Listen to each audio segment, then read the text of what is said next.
गुरु प्यारी साध संगत जी, सभी को प्यार भरी राधा स्वामी जी। आपका हमारे YouTube चैनल सतगुरु ज्ञान में स्वागत है। साध संगत जी, विश्वास देखा जाए तो सिर्फ एक शब्द है, लेकिन यदि पूरे मन के साथ किया जाए तो इस शब्द में इतनी ताकत है कि यह उस परमात्मा को भी विनती सुनने के लिए मजबूर कर देता है। यह साखी एक 10 साल के मासूम से बच्चे के विश्वास की है। यह साखी जब आप सुनेंगे तो आपको पता चलेगा कि विश्वास क्या कुछ नहीं करा सकता।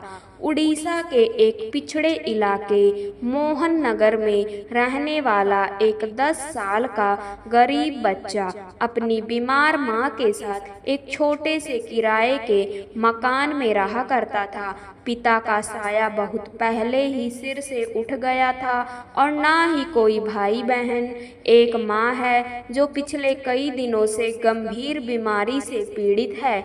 माँ ने 13 साल पहले बाबा जी से नामदान लिया था और हमेशा बाबा जी के हुक्म में ही रहती थी। भजन सिमरन को पूरा वक्त देती और जब मौका लगता तो सत्संग घर जाकर सेवा भी किया करती थी। लेकिन पिछले कई दिनों से माँ की तबीयत बहुत खराब चल रही थी। आस पड़ोस के लोगों ने मिलकर डॉक्टर को दिखाया तो डॉक्टर ने कहा कि इलाज लंबा चलेगा और अगर मैं इनकी फीस ना भी लूं तो भी दवाइयों का खर्चा बहुत ज़्यादा आएगा।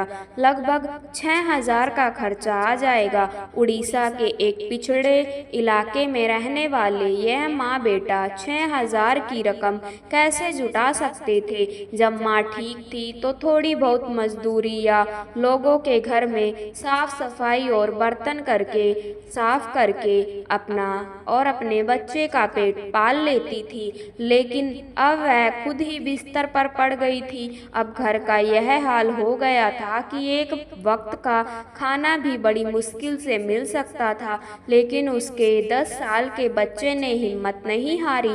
वह एक सरकारी स्कूल में पढ़ाई करता था और वह रोज स्कूल से आने के बाद घर से निकलता था और मजदूरी करके खाने लायक पैसा कमा लेता था। लेकिन बच्चे को यह भी चिंता थी कि अगर माँ का इलाज ना हुआ तो कुछ भी हो सकता है। अब 10 साल के बच्चे के ऊपर इतनी बड़ी जिम्मेदारी आ चुकी थी। अक्सर बच्चा अपनी माँ को भजन सिमरन करते हुए देखा करता था और एक दिन उस बच्चे ने अपनी माँ से पूछा, माँ बीमारी की हालत में भी भजन सिमरन क्यों करती हो?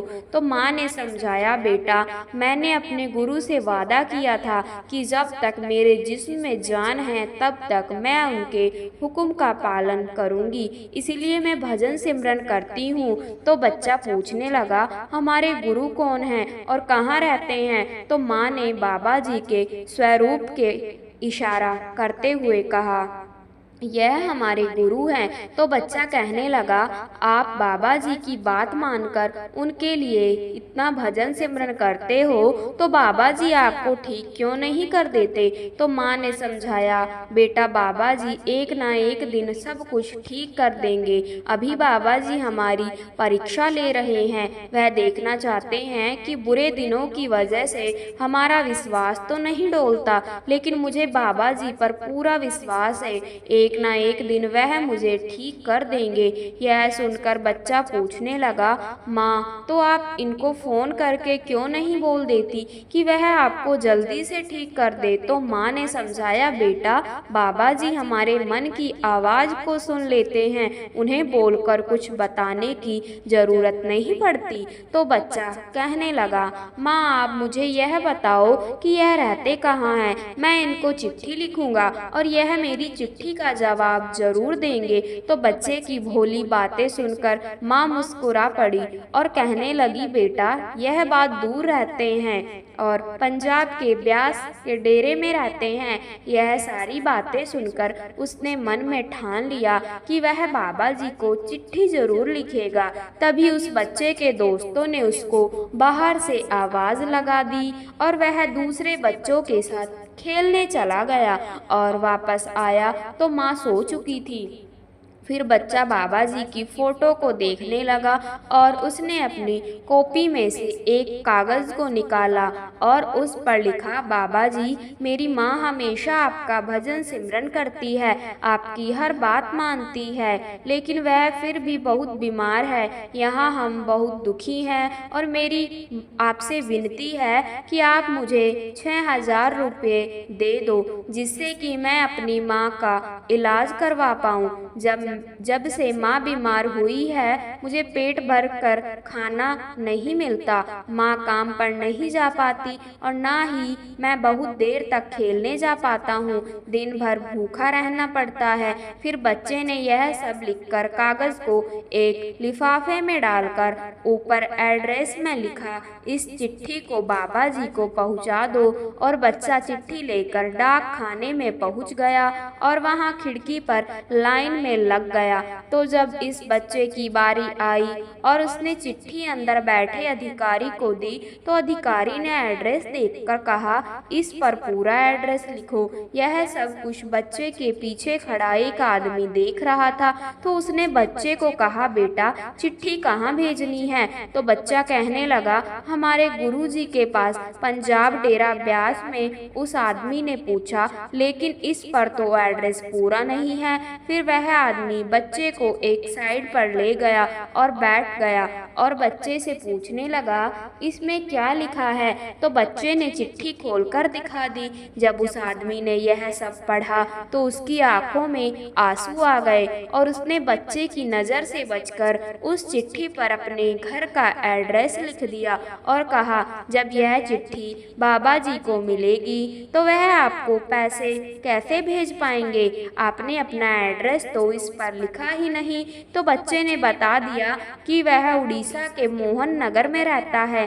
बच्चे का एड्रेस पाकर वह आदमी कहने लगा, ठीक है बेटा, मैंने इस पर पूरा एड्रेस लिख दिया है, अब यह चिट्ठी वहाँ दे दो। तो बच्चे ने चिट्ठी को खिड़की में दे दिया और बच्चा वहाँ से चला गया।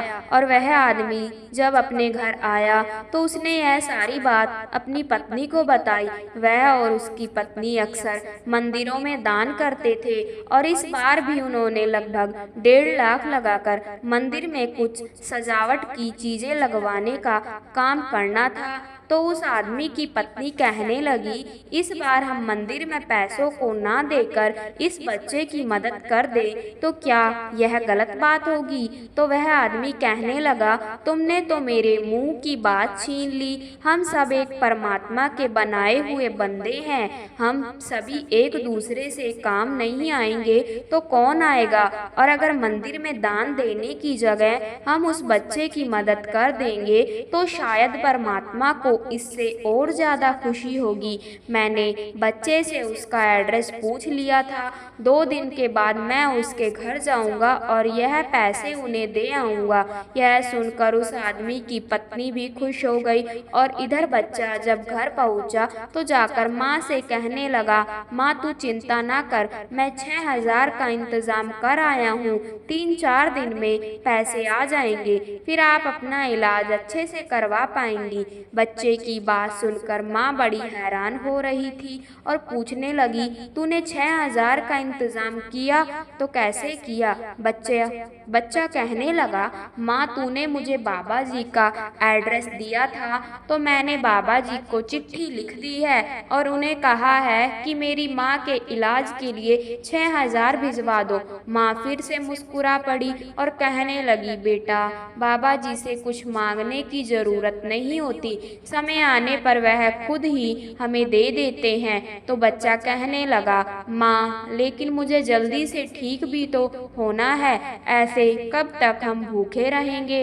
यह कहकर बच्चा बाहर खेलने चला गया और 2 दिन के बाद उस आदमी ने अपने एक दोस्त को बच्चे के घर 1.5 लाख रुपए लेकर भेज दिया, क्योंकि वह खुद सामने जाकर बच्चे का बाबा जी से विश्वास नहीं उठाना चाहते था। इसीलिए उसने अपने एक दोस्त को भेज दिया। उसके दोस्त ने बच्चे के घर का दरवाजा खटखटाया तो बच्चे ने दरवाजा खोला। उसने पूछा, किससे मिलना है आपको? तो वह आदमी कहने लगा, मुझे आपके गुरुजी ने डेरे से भेजा है और उन्होंने कहा है कि यह 1.5 लाख रुपए आपके घर देकर आऊं। यह सुनकर बच्चा बड़ा ही खुश हो गया और कहने लगा, लेकिन मैंने तो 6,000 मांगे थे, इसलिए आप इसमें से बाकी पैसे वापस उन्हें दे देना। बच्चे की ईमानदारी देखकर वह आदमी बड़ा ही प्रभावित हुआ और कहने लगा, बाबा जी का हुक्म है कि पूरा पैसा देकर आना, इसीलिए मैं कुछ भी वापस लेकर नहीं जा सकता।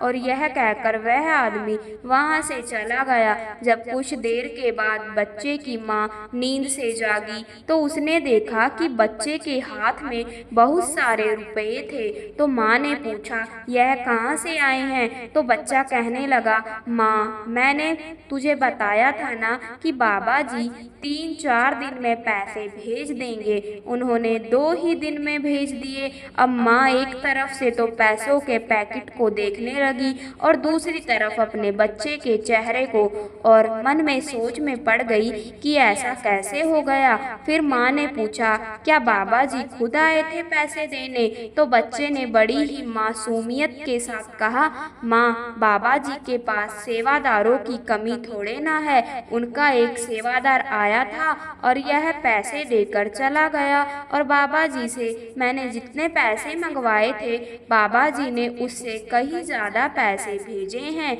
जब मैंने उस सेवादार से बाकी पैसे वापस ले जाने को कहा तो उन्होंने कहा कि बाबा जी का हुक्म है कि पूरे ही पैसे देकर आने हैं। माँ बच्चे की बातें सुनकर हैरान हुए जा रही थी।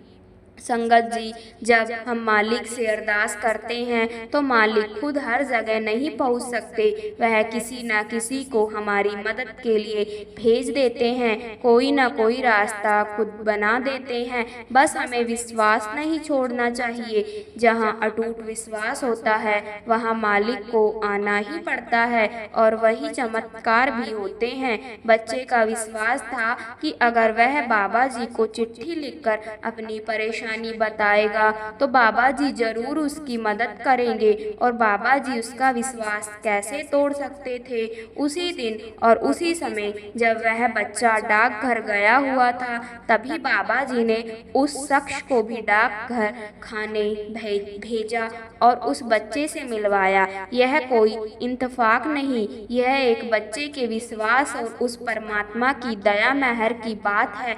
उस ऊपर वाले की मेहर है, बिना एक पत्ता भी नहीं हिल सकता। साथ संगत जी, कहा जाता है कि जीवन के अंतिम क्षणों में नारायण का नाम जपने से क्या मोक्ष प्राप्त होता है? क्या यह सत्य है? तो साथ संगत जी, हाँ, यह सत्य है। मृत्यु के समय ही मस्तिष्क शरीर से अलग होता है, इसीलिए उस समय जो भी छवि इंसान मन में रखता है वह अगले जन्म का कारण बनता है। यह वैज्ञानिक सत्य है, आप यह स्वयं देख सकते हैं। यदि आप ध्यान दें, सुबह उठने पर जो आपके मन का पहला विचार होता है वह वही विचार होता है जो रात में सोने से पहले आपके मन में था।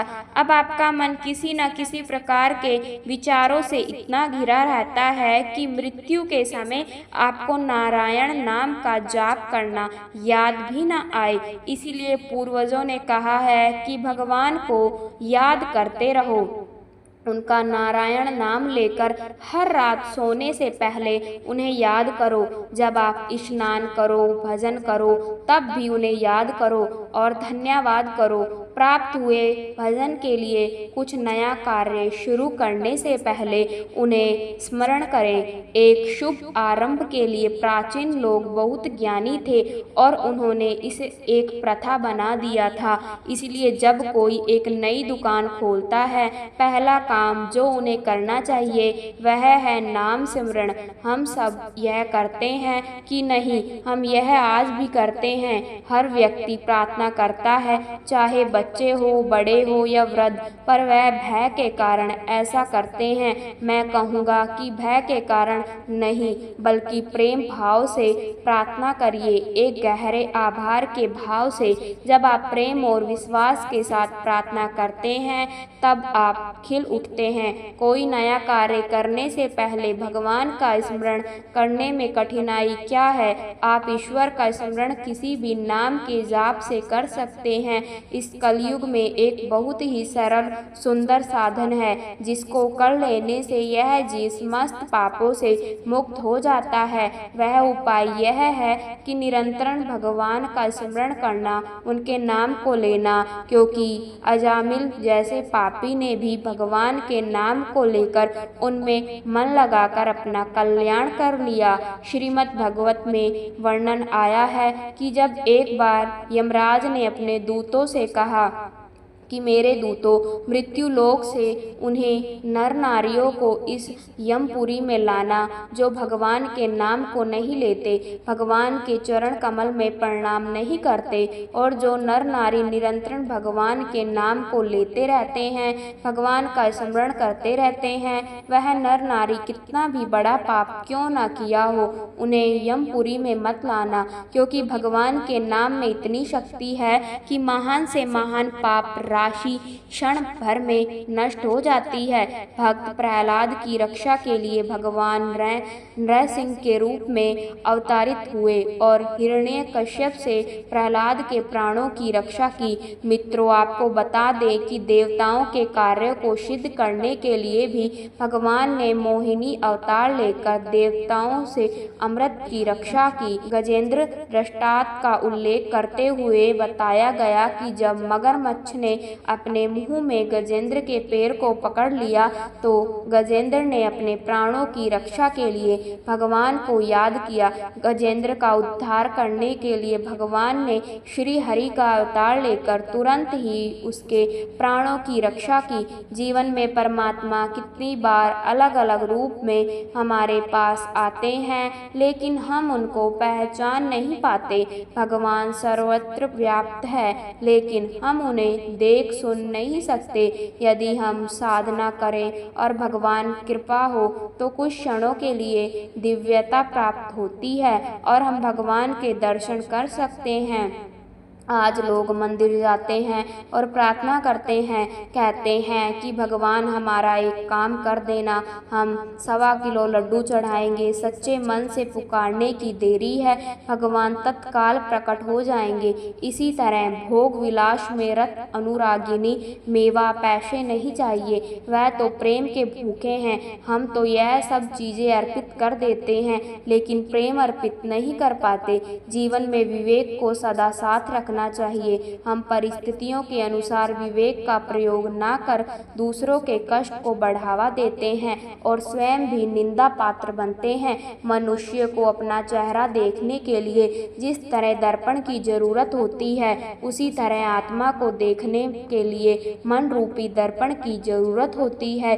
भक्ति में ही वह शक्ति है जो प्रभु को अवतार लेने में मजबूर कर देती है। कथा सुनना भी एक प्रकार का तप है। जो कथा सुनते हैं उसके कष्ट अवश्य दूर होते हैं। अगर मनुष्य के कर्म अच्छे होंगे तो भगवान का साथ उन्हें अपने आप ही मिल जाएगा, क्योंकि जो इंसान अच्छे कर्म करते हैं उनके साथ भगवान स्वयं होते हैं।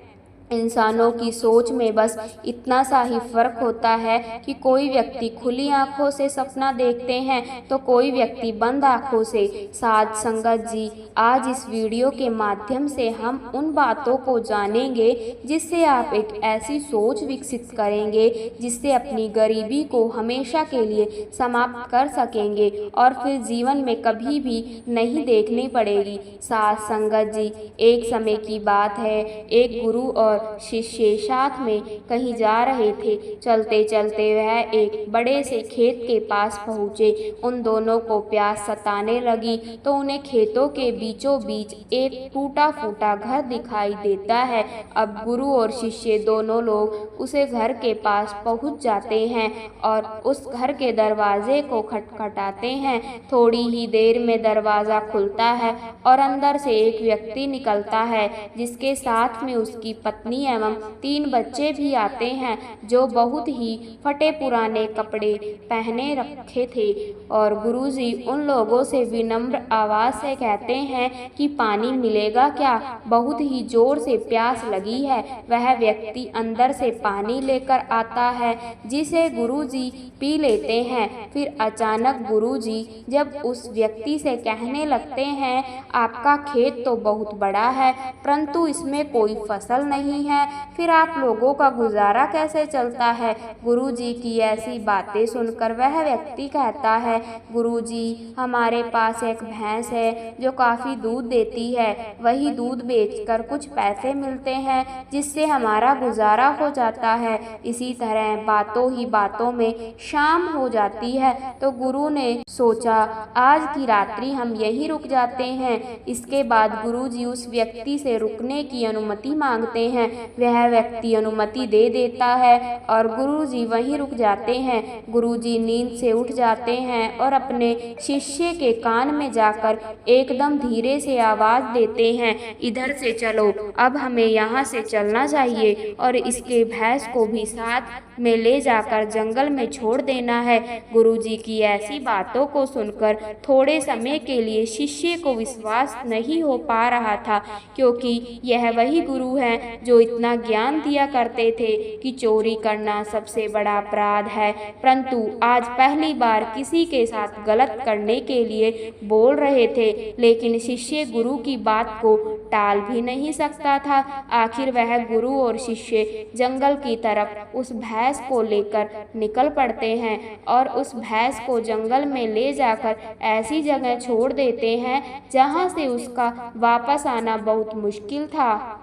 इसके बाद वह गुरु और शिष्य वहां से चले जाते हैं। शिष्य के मन में यह बात हमेशा ही खटकती रहती थी कि गुरुजी ने ऐसा क्यों किया। लगभग 10 वर्ष गुजर जाने के बाद शिष्य ही एक बड़ा गुरु बनता है, तो उसके मन में विचार आता है कि क्यों ना उस व्यक्ति से मिला जाए जिसकी भैंस जंगल में छोड़ दी थी, और उसकी कुछ आर्थिक मदद भी कर दे, ताकि उसकी आगे की जिंदगी खुशहाल हो सके। इसी विचार से वह निकल गया और कुछ ही समय में उस व्यक्ति के पास पहुंच गया। लेकिन वहां का दृश्य देख वह चकित हो जाता है, क्योंकि अब उसे खेत में बहुत से वृक्ष थे जिसमें बहुत सारे फल भी लगे हुए हैं, और झोपड़ी की जगह एक विशाल घर था। यह सब देखकर वह शिष्य मन में विचार करने लगा कि हो सकता है भैंस के चले जाने के कारण वह व्यक्ति सब कुछ बेचकर यहाँ से चला गया होगा। यही सोचते हुए वह वापस लौटने लगा। तभी उसकी नज़र उस व्यक्ति पर पड़ती है, तो वह वहीं से उस व्यक्ति के पास जाकर कहता है, शायद आप हमें ना पहचानते हो, लेकिन कई वर्षों पहले मैं आपसे मिला था। तब वह व्यक्ति कहता है, मैं आपको कैसे भूल सकता हूँ, आप तो उस दिन बिना बताए ही यहाँ से चले गए थे, और उसी दिन हमारी भैंस भी ना जाने कहाँ चली गई, जो आज तक नहीं लौटी। कुछ दिनों तक मैं बहुत परेशान रहा, कुछ समझ नहीं रहा था कि अब क्या करें, परंतु जीने के लिए कुछ न कुछ काम करना भी जरूरी था। इसीलिए मैंने लकड़ियों को काटकर बेचने का काम शुरू किया। जो भी पैसे मुझे मिले उसे मैंने अपने खेतों में खर्च करके फसल उगा ली। फसल बहुत अच्छी हुई, जिससे मैंने फलों का एक बगीचा लगवा दिया और उस बगीचे में बहुत अच्छे फल लगे। आज मैं शहर का फल बेचने वाला सबसे बड़ा व्यापारी हो गया हूँ। लेकिन यह सब कुछ कभी नहीं हो पाता अगर वह भैंस यहाँ से नहीं गई होती, क्योंकि उसी भैंस के कारण मैं कोई दूसरा कार्य नहीं करना चाहता था। उसके जाने के बाद मैंने कार्य का दूसरा रास्ता चुना, जिससे मैं पैसा कमा सकूं। लेकिन आज मैं अपनी ज़िंदगी में बहुत ज़्यादा खुश हूँ और शहर का सबसे बड़ा व्यापारी भी हूँ। यही बात सुनकर शिष्य कहता है, यह कार्य तो तुम पहले भी कर सकते थे। तब वह व्यक्ति बोला, कर तो सकता था, परंतु उस समय मेरी ज़िंदगी बिना मेहनत किए भी चल रही थी। इसी कारण मुझे कभी इस बात बात का एहसास ही नहीं हुआ कि मैं भी कभी कोई दूसरा काम कर सकता हूँ।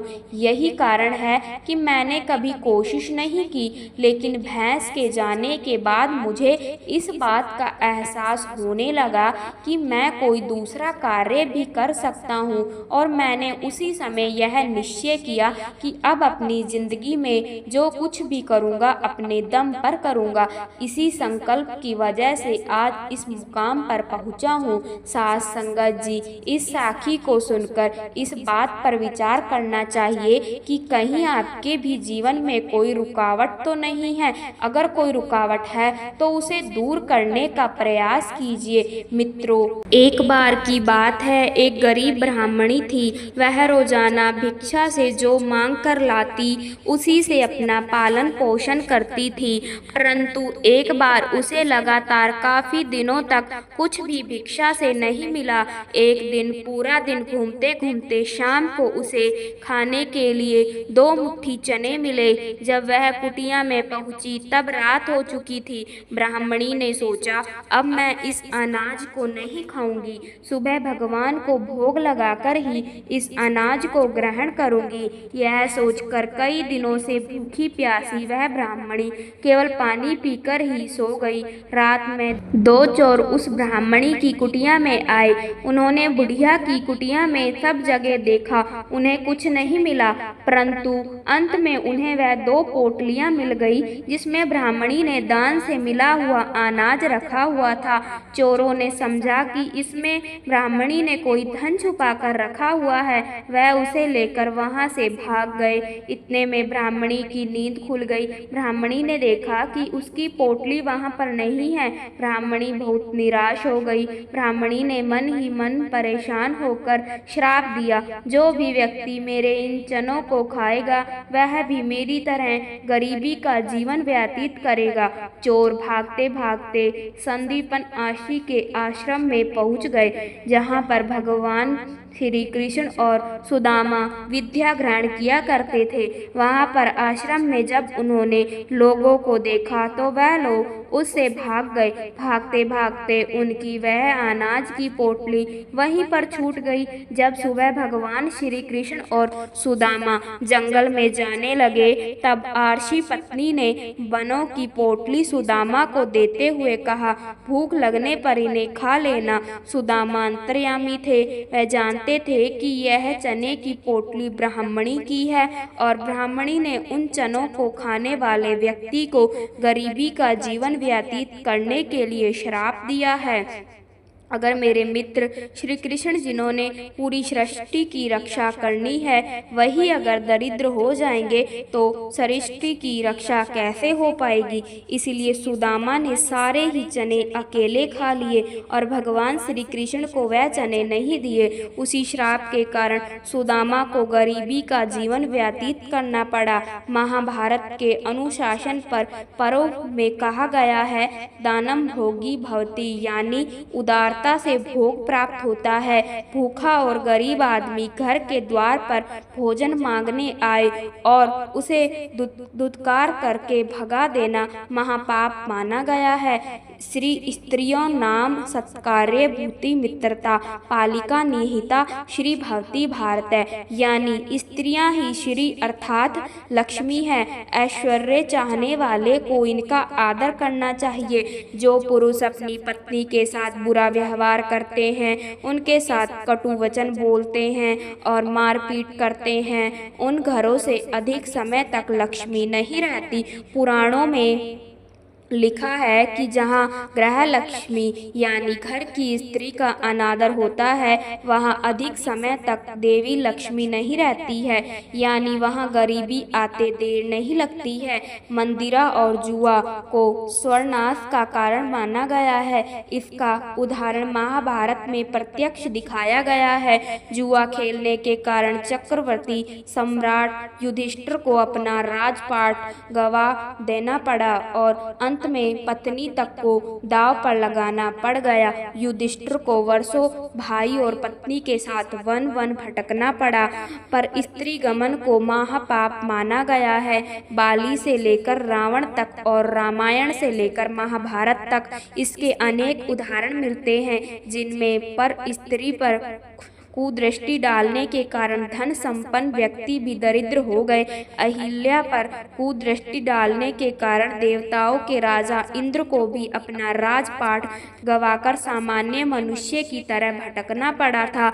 इसीलिए शास्त्र कहता है कि यह 5 ऐसे महापाप हैं जो लोक परलोक और अगले कई जन्मों तक मनुष्यों को दरिद्र बना देते हैं। इसीलिए इनसे बचना चाहिए। प्रत्येक व्यक्ति के जीवन में अच्छे और बुरे समय आते रहते हैं। अच्छे समय की तो चर्चा सब लोग करते हैं, लेकिन बुरे समय के बारे में प्राय सभी चर्चा करते हैं। अक्सर लोग कहते हैं कि मेरा समय बहुत खराब चल रहा है, समझ नहीं आ रहा कि क्या किया जाए, कैसे अपने बुरे समय को अच्छे समय में बदलूं। लेकिन सच तो यह है कि 2 चीजें ऐसी हैं जिन्हें बुरे समय में करना चाहिए।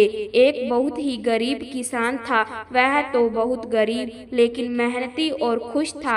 वह रोज सुबह उठकर मंदिर में जाकर केवल 10 मिनट भगवान के आगे हाथ जोड़कर प्रार्थना करता था। उस किसान की पत्नी भी हर रोज उसके साथ मंदिर जाती थी। प्रार्थना करके वह सारा दिन अपने खेतों में काम करता। उसका जीवन बहुत अच्छा चल रहा था। अपनी मेहनत से वह कुछ ज़्यादा तो नहीं कमा पाता था, लेकिन फिर भी जितना भी कमाता था उसमें से कुछ पैसे लोगों की भलाई में लगा देता था। एक दिन उस किसान के गांव में बीमारी फैल गई। किसान का इकलौता बेटा बीमार हो गया।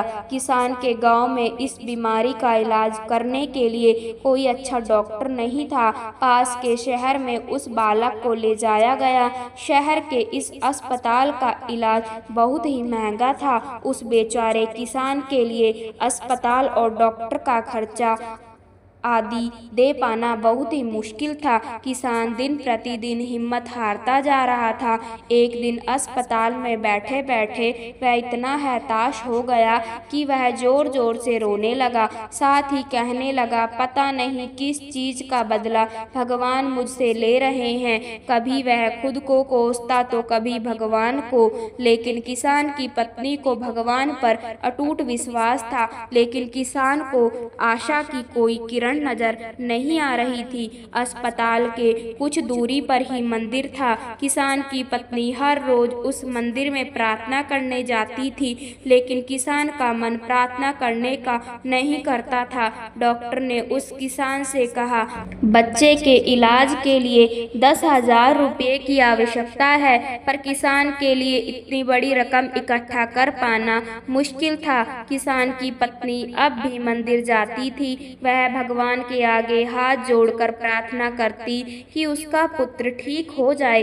एक दिन मंदिर में एक सेठ आया। उसने किसान की पत्नी को कहा कि उसने किसान की बात उस दिन अस्पताल में सुनी थी। सेठ को बातों ही बातों में पता चला कि किसान को 10,000 की जरूरत है। इस पर सेठ ने अपनी जेब से 10,000 निकालकर देते हुए बोला कि उसके पास इतने रुपए ही हैं। साथ ही सेठ ने कागज पर अपना पता लिखते हुए कहा कि अगर उनको और पैसों की आवश्यकता हो तो वह बेझिझक मांग ले। महिला ने उत्तर दिया, इस कागज की कोई आवश्यकता नहीं है। मैं जानती हूँ कि यह पैसे मुझे किसने भिजवाए हैं। जिसने मुझे यह पैसे दिए हैं वह परमात्मा उसका हमेशा ख्याल रखेंगे।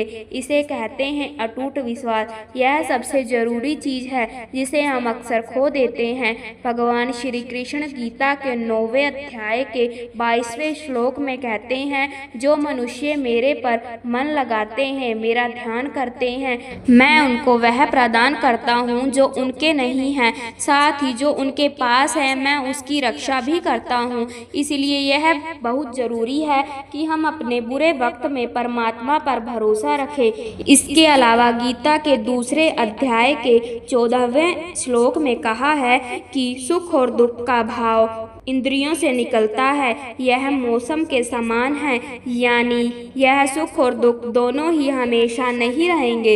इसलिए हमें सुख और दुख का समान भाव से सामना करना चाहिए। भगवान श्री कृष्ण ने गीता में कहा है कि हम वापस सिमरण भावन या अत्यंत कलेवर तंत्र में वैदिक कोत्तये सदा तद्भव भावते। हे अर्जुन, जिस जिस भाव का चिंतन करते हुए मनुष्य शरीर का त्याग करता है वह उस भाव को ही प्राप्त करता होता है, क्योंकि वह सदा उसी भाव में भावित रहा है। हम रात को जिस ख्याल में सोने जाते हैं सुबह उठते ही सबसे पहले ख्याल वही आता है, क्योंकि रात भर चित्त में वही ख्याल तैरता रहता है। अंत समय में व्यक्ति के मन में जो भाव रहता है शरीर छोड़ने के बाद उसकी जीवात्मा उसी भाव में बनी रहती है, और यदि उसे नया जन्म मिलना होता है तो भी उसी भाव के आधार पर मिलता है। लेकिन अब प्रश्न उठता है कि अंत समय में व्यक्ति के अंदर भाव क्या होता है। इसके लिए कहा है कि जो व्यक्ति हमेशा जिस भाव में बना रहता है वही भाव उसे अंत समय में भी आता है। अंत में हमें सावधान रहकर अपने भाव को शुद्ध करते रहना चाहिए, क्योंकि ना जाने कब अंतिम समय आ जाए। लक्ष्मी की पूजा आराधना हर मनुष्य करता है जिसे धन की चाह होती है, लेकिन जरूरी नहीं है कि हर इंसान को धन की प्राप्ति हो या फिर हर इंसान धनवान बन जाए। इसी सवाल का जवाब मांगने एक बार स्वयं इंद्रदेव माता लक्ष्मी के समीप गए और उनसे पूछा, माता, आपकी पूजा अर्चना तो हर व्यक्ति करता है, फिर ऐसा क्यों है कि कोई मनुष्य अमीर है और कोई गरीब? इसके जवाब में लक्ष्मी ने कहा कि हर व्यक्ति गरीब या अमीर अपने कर्मों से बनता है, और उससे भी ज़्यादा जरूरी है कि जो मेरी पूजा अर्चना करता है वह उसका मान सम्मान भी बनाए रखे। कहने का तात्पर्य यह है कि अगर आप माता की आराधना पूरी श्रद्धा से नहीं करेंगे तो आपको कोई लाभ नहीं मिलेगा। इसके अलावा माता लक्ष्मी ने एक बात और इंद्रदेव को बताई कि जो सबसे ज़्यादा महत्वपूर्ण है, लक्ष्मी माता का वास उस घर में संभव नहीं है जहाँ दिन रात कलेश का माहौल हो। लक्ष्मी माता ने स्वयं इंद्रदेव को बताया था कि कोई व्यक्ति चाहे कितनी ही मेरी पूजा अर्चना क्यों न कर ले, लेकिन मैं उस घर में नहीं रह सकती जहाँ शांति ना हो। लक्ष्मी का वास वहीं होता है जहाँ सुख शांति हो और परिवार में लोग मिलजुल कर रहते हो। लक्ष्मी माता का वास वहाँ नहीं होता जहाँ दिन रात कलेश का माहौल हो और लोग लड़ाई झगड़े में ही लगे रहते हो। इसलिए अगर आप भी अमीर और धनवान बनना चाहते हैं तो अपने घर में शांति बनाए रखें और कभी भी किसी प्रकार का कोई कलेश ना करें, अन्यथा लक्ष्मी माता रूठकर आपके घर से जा सकती है। जहाँ गृह स्वाभिमानी का सम्मान नहीं होता वहाँ गृह लक्ष्मी भी उस घर को त्याग देती है। लक्ष्मी माँ ने कहा, मेरा एक रूप अन्य भी है। कुछ लोग क्रोध आने पर भोजन की थाली फेंक देते हैं। इस तरह की आदत धन, वैभव एवं पारिवारिक सुख के लिए नुकसानदायक होती है। बहुत पुरानी कहावत है, जैसा कर्म करोगे वैसा ही फल पाओगे। मतलब अच्छे कर्म करोगे तो अच्छे फल पाओगे और बुरे कर्म करोगे तो बुरे फल पाओगे। यह हम सब ने सुना तो है, लेकिन अंदर से विश्वास इस पर हम बहुत कम कर पाते हैं, क्योंकि हमें लगता है कि अच्छे कर्मों का अच्छा फल हमें नहीं मिलता है, या फिर यह आपके मन का वहम है क्योंकि आप सच्चाई नहीं देख रहे, असलियत नहीं देख रहे। क्योंकि कर्मों का विधान, कर्मों का नियम तो अपने तरीके से ही काम करता है, वह आपके सोचने से बदल नहीं जाता। आज की इस कहानी में आपको कर्मों का पूरा लेखा जोखा समझ में आ जाएगा कि कर्म किस प्रकार हमारे जीवन को निर्धारित करते हैं, और यह कहानी समझने के बाद आप अपने जीवन में अच्छे कर्मों से कैसे सफल बन सकते हैं वह भी सूत्र पता चल जाएंगे। साथ संगत जी, एक नगर में एक व्यापारी रहता था। वह व्यापारी बहुत धनवान था। अपने नगर के बड़े बड़े व्यापारियों में उसका नाम लिया जाता था। अपने खुद के नगर में भी उसका बहुत नाम था। फिर एक दिन शुभ घड़ी में उसे एक पुत्र प्राप्त हुआ। फिर उस पुत्र के जन्म पर व्यापारी बहुत खुश हुआ। उसने अपने पुत्र का नाम भरत रखा। व्यापारी ने सोचा कि अब उसका पुत्र बड़ा होकर उसके कारोबार को संभाल लेगा और वह अपने नगर का सबसे बड़ा व्यापारी बन जाएगा। व्यापारी ने अपने पुत्र का अच्छे से लालन पालन किया, उसे अच्छे से पढ़ाया लिखाया और उनके पुत्र भरत ने भी बड़ा होकर अपने पिता के व्यवसाय में हाथ बटाना शुरू कर दिया। पिता अपने पुत्र को ऐसे काम करते देख बहुत प्रसन्न होते। फिर जब भरत कुछ समझदार हो गया तो व्यापारी ने अपने पुत्र भरत का विवाह एक सुंदर युवती के साथ करवा दिया।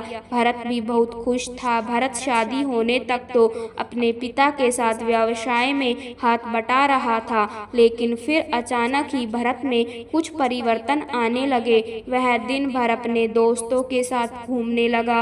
धीरे धीरे भरत को एक बहुत बुरी आदत ने पकड़ लिया। वह रोज अपने दोस्तों के साथ जुआ खेलने लगा। भरत अब ना तो अपने घर रहता था और ना ही अपने पिता के व्यवसाय में काम में हाथ बटाता था। वृद्ध होने के कारण उनके पिता व्यापार की देखभाल नहीं कर पाते और भरत तो परिवार की देखभाल करना तो दूर की बात रही, वह तो अपने पिता के द्वारा कमाए गए पैसे को जुओं में बर्बाद कर दिया करता था। व्यापार की देखभाल नहीं होने के कारण धीरे धीरे उसका व्यापार में भी बहुत नुकसान होने लगा। भरत के पिता ने भरत को भी बहुत समझाया कि मैंने इतनी मेहनत करके इतना बड़ा व्यापार खड़ा किया है, तुम इस जुए खेलने की आदत को, इस गंदी आदत को छोड़ दो, नहीं तो एक दिन ऐसा आएगा जब तुम्हारे पास कुछ भी नहीं बचेगा, कोई तुम्हारा साथ नहीं देगा, फिर तुम पछताओगे, इसीलिए तुम समय रहते संभल जाओ। लेकिन भरत ने तो अपने पिता की एक भी नहीं सुनी, वह तो उनकी बातों को सुनकर अनसुना कर देता था। ऐसे ही समय धीरे धीरे गुजरता रहा।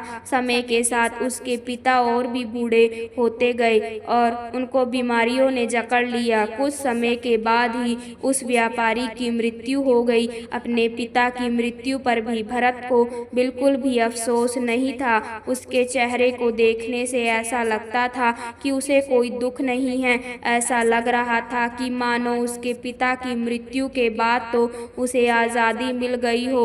अब उसे कोई कहने सुनने वाला नहीं था। अब तो भरत पहले से भी अधिक जुआ खेलने लगा था। भरत जुआ खेलकर एक दिन में ही एक बहुत बड़ा आदमी बनना चाहता था। वह एक दिन में ही जुए में हार गया। रकम को जीतकर एक बड़ा आदमी बनना चाहता था। भरत की माँ ने भरत को बहुत समझाया कि बेटा, तुमने बहुत सारा धन गंवा दिया है, अब जो थोड़ा बहुत धन बचा है उसे भी लुटाने पर क्यों लगे हुए हो। लेकिन वह कहते हैं ना कि जब नाश मन पर छाता है तो पहले विवेक मर जाता है, यानी बुद्धि मर जाती है। भरत अपनी माँ की बात एक कान से सुनता था और दूसरे कान से निकाल देता था। उसे किसी बात का कोई फर्क नहीं पड़ता था। भरत अब दिन रात जुआ खेलने में व्यस्त रहता था। भरत के पास कोई कुबेर का खजाना तो था नहीं जो कभी खत्म ही ना होता। धीरे धीरे भरत का सारा खजाना खत्म होने लगा। फिर एक दिन ऐसा आ गया जब भरत के पास कुछ भी नहीं बचा था। जुआ खेलने में उसने सारा धन खत्म कर दिया था। वह अपना सब कुछ गंवा चुका था। जब भरत की माँ को यह बात पता चली कि उसका बेटा जुए में सब कुछ हार चुका है तो उसकी सदमे से मृत्यु हो गई, क्योंकि उसकी माँ को बहुत बड़ा आघात लगा जिससे उसकी हृदय गति रुक गई। लेकिन भरत को तो अपनी माँ की मृत्यु पर भी कोई अफसोस नहीं था। उसे किसी की बात से कोई फर्क नहीं पड़ता था। ऐसा लगता था जैसे उसकी संवेदना खत्म हो चुकी है। उसके लिए कोई जी कोई मरे, वह तो दिन रात भर जुआ ही खेलता रहता था। भरत व्यापारी का बेटा था तो उसे कर्ज लेने में कोई दिक्कत नहीं आई, लेकिन भरत ने वह धन भी जुए में खत्म कर दिया। मित्रों, जुआ एक ऐसी लत है जो आपको हर बार जीतने की उम्मीद देती है, लेकिन आप जीत कभी नहीं पाते। अब भरत के ऊपर बहुत सारा कर्ज हो चुका था। उसके घर में 2 वक्त का खाना खाने जितना जितना भी धन नहीं बचा था। अब तो भरत की हालत बहुत बुरी हो गई। अब उसके पास ना तो खाना खाने के लिए धन बचा था और ना ही कपड़े पहनने के लिए धन बचा था। वह बिल्कुल कंगाल हो चुका था। अब यह बात पूरे नगर में सबको पता चल चुकी थी कि भरत कंगाल हो चुका है, उसके पास कुछ भी नहीं है। जब भरत किसी से मदद मांगने जाता तो उसे सब मना कर देते। एक समय वह भी था जब उसके परिवार का नाम नगर के बड़े बड़े व्यापारियों में लिया जाता था, लेकिन भरत की इस गंदी आदत के कारण उसने अपना सब कुछ गंवा दिया था। अब कोई भी उसकी मदद नहीं करता था। लोग उसी मनुष्य की इज्जत करते हैं जो मेहनत से कमाता है और अपने जीवन में एक कामयाब इंसान बनकर दुनिया के सामने एक उदाहरण पेश करता है। जब भरत के ससुर को यह बात पता चली कि उसका दामाद कंगाल हो चुका है तो वह अपनी पुत्री की चिंता करते हुए तुरंत ही अपनी पुत्री से मिलने पहुंच गए। उन्होंने वहां जाकर देखा कि उनकी पुत्री बहुत दुखी है। उसकी पुत्री ने फटे पुराने कपड़े पहने हुए थे और भूख के कारण उसका गुलाब सा चेहरा मुरझा चुका था। अपनी बेटी की ऐसी हालत देखकर उन्हें भरत पर बहुत गुस्सा आया। उन्होंने अपनी बेटी को अपने साथ घर ले जाने का निश्चय कर लिया था। उन्होंने ना ही भरत को कुछ कहा और ना ही कुछ सुना, अपनी पुत्री को लेकर अपने घर चल दिए। जब भरत अपने घर पहुंचता है तो उसे पता चलता है कि उसकी पत्नी को उसके ससुर जी अपने साथ ले गए हैं। यह देखकर भरत बहुत दुखी होता है।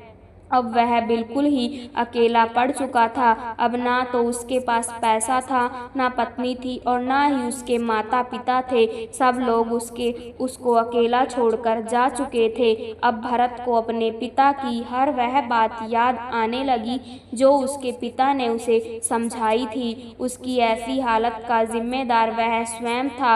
वह अचानक अपने आप से ही बातें करने लगा। उसने कहा कि एक दिन ऐसा था जब मेरी गिनती नगर के बड़े बड़े व्यापारियों में होती थी और आज मेरे पास खाने के लिए खाना तक नहीं है। अब मैं मेहनत करूंगा और अपना खुद का व्यापार फिर से खड़ा करूंगा।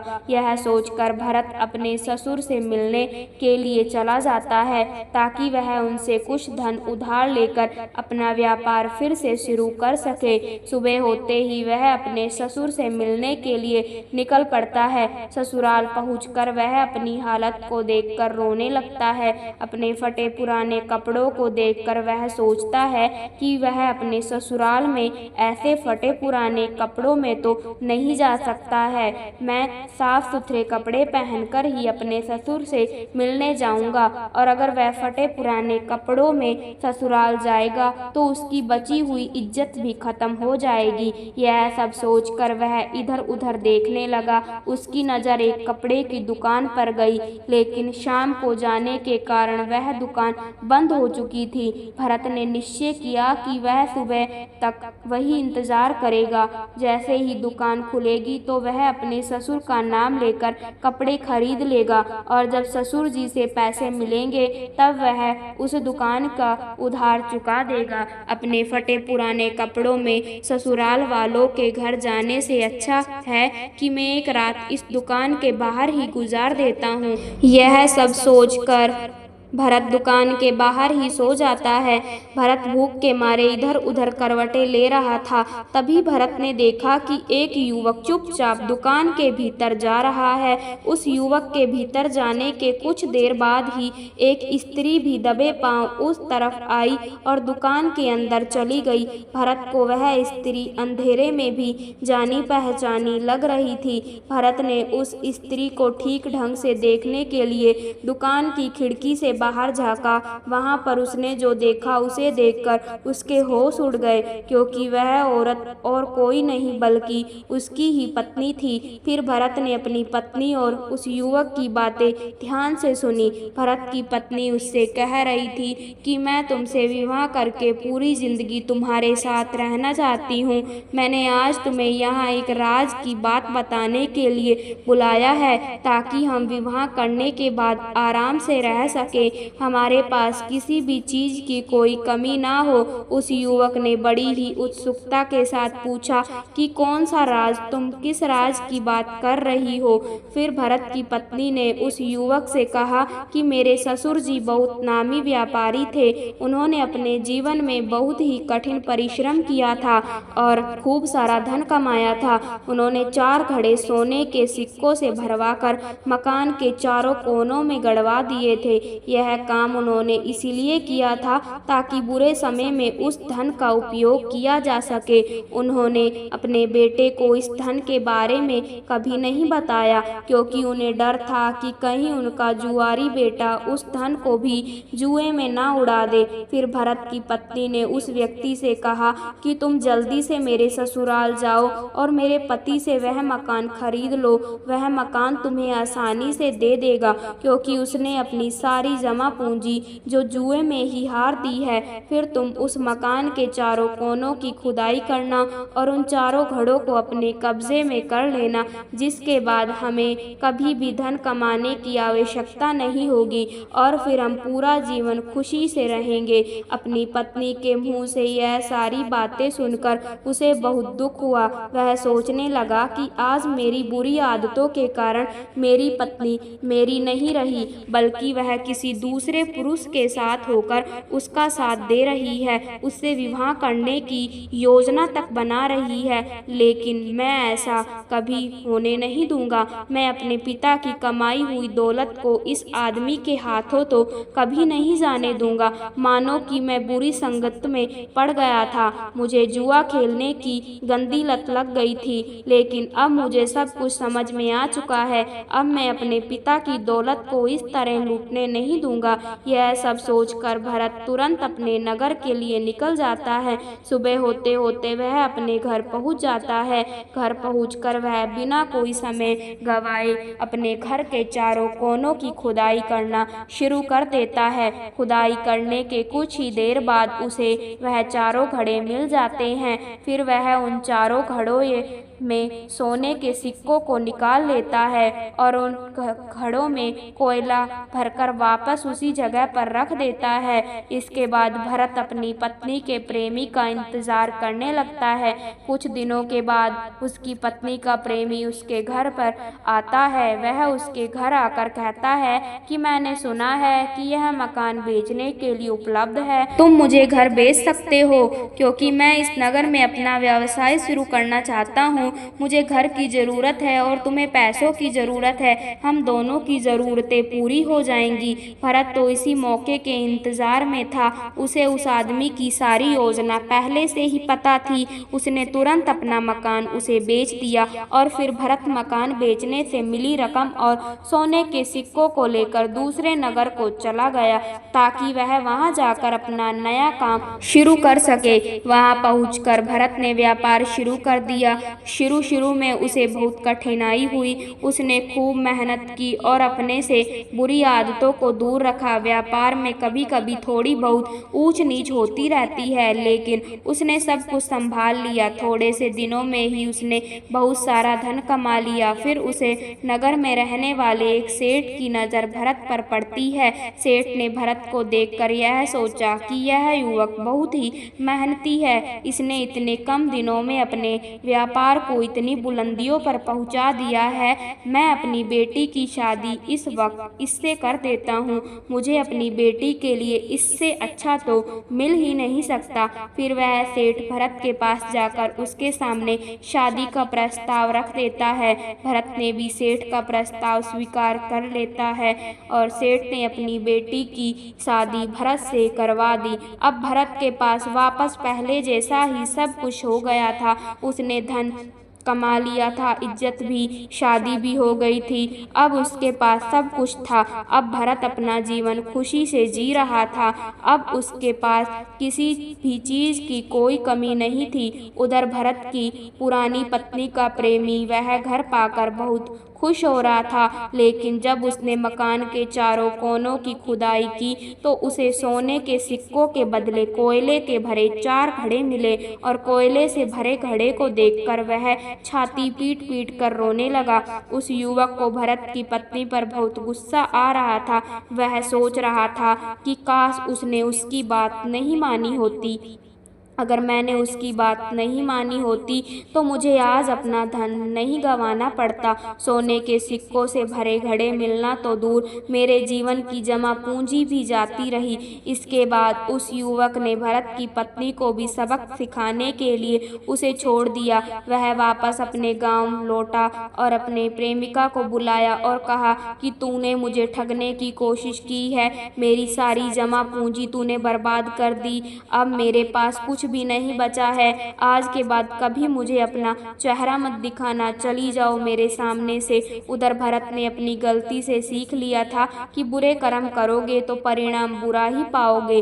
और दोस्तों, कर्मों का फल भोगना ही पड़ता है। इंसान की अच्छे और बुरे कर्म करता है, पशु अच्छे और बुरे कर्म नहीं करते। साध संगत जी, हमें अपने कर्मों का फल अवश्य भुगतना पड़ेगा, चाहे डर हो या सवेरे। कर्म तो हमें भुगतने ही पड़ेंगे, इसलिए कर्म करने से पहले एक बार अवश्य सोचें, क्या मैं यह सही कर रहा हूँ। अगर कर्म करने से पहले अच्छे से सोच ले तो शायद हम बुरा कर्म करने से बच सकते हैं। अगर आपने अपने आप को बुरे कर्म से बचा लिया तो सजा से भी बचा लिया। आपने बुरा कर्म कर लिया तो एक ना एक दिन भगवान अवश्य सजा देगा। इस जन्म में नहीं, अगले जन्म में ही कर्मों का फल भोगना पड़ता है। श्री कृष्ण जी ने भी गीता में कर्मों को ही सबसे उत्तम बताया है, क्योंकि कर्म ही हमारे भाग्य का निर्माण करते हैं। अगर हम अच्छे कर्म करेंगे तो हमारे साथ अच्छा होगा, अगर हम बुरे कर्म करेंगे तो हमारे साथ बुरा ही होगा। भगवान की न्याय व्यवस्था बहुत ही ज़्यादा पवित्र है। कर्म का फल अच्छे कार्य करने वाले को अच्छा और बुरे कर्म करने वालों को बुरा फल अवश्य ही भोगना पड़ेगा। भगवान के पास देर भले ही हो जाए मगर अंधेर हो ही नहीं सकती। जिसको आप डर समझते हैं वह डर नहीं है। प्रभु ने प्रत्येक कर्म के फलित होने का समय पहले से ही निर्धारित कर रखा है। समय से पहले या पीछे फल की प्राप्ति नहीं होगी। प्रभु की प्रत्येक रचना नियम इतना ज्यादा गहरा है कि एक प्राणी उसको समझ या जान नहीं सकता। आज हम जो कर्म कर रहे हैं परिपक्व होकर उनसे ही हमारे भाग्य की रचना होती है। हमारे भाग्य के निर्माता हम खुद ही हैं और प्रत्येक मनुष्य को उसके भाग्य के अनुसार उसे फल या कुफल अवश्य भोगना पड़ेगा। इस समय हम जो दुख भुगत रहे हैं यह हमारे ही पिछले जन्मों का या इसी जन्म के हमारे किए गए बुरे कर्मों का, पापों का फल है। हमें कभी भी प्रभु को दोष नहीं देना चाहिए। भगवान का एक विधान यह है कि हमारे कर्म, विचार और भावना को अनुसार ही हमें खुद को ही भोगना पड़ेगा। मनुष्य के कब किए हुए पाप का फल कब मिलेगा इसका कुछ पता नहीं। भगवान का विधान विचित्र है। जब तक पुराने पुण्य प्रबल रहते हैं उग्र पाप का फल भी तत्काल नहीं मिलता। जब पुराने पुण्य खत्म होते हैं तब पाप की बारी आती है। इस लोक में जो दंड भोग लिया जाता है उससे थोड़े में ही शुद्धि हो जाती है, नहीं तो परलोक में बड़ा भयंकर दंड भोगना पड़ता है। मगर सत्संग दंड को कम कर सकता है या फिर कुछ प्रसाद के रूप में भी दे सकता है। अपने दुखों को हंसकर झेल लो। तो साध संगत जी, यह थी हमारी आज की वीडियो। ऐसे ही रूहानी सत्संग और साखियाँ सुनने के लिए अपने चैनल को सब्सक्राइब जरूर कर लेना और बेल आइकन को प्रेस कर लेना ताकि सबसे पहले जो इस चैनल पर वीडियो अपलोड की जाएगी आप तक पहुंच सके। आप सभी को प्यार भरी राधा स्वामी जी।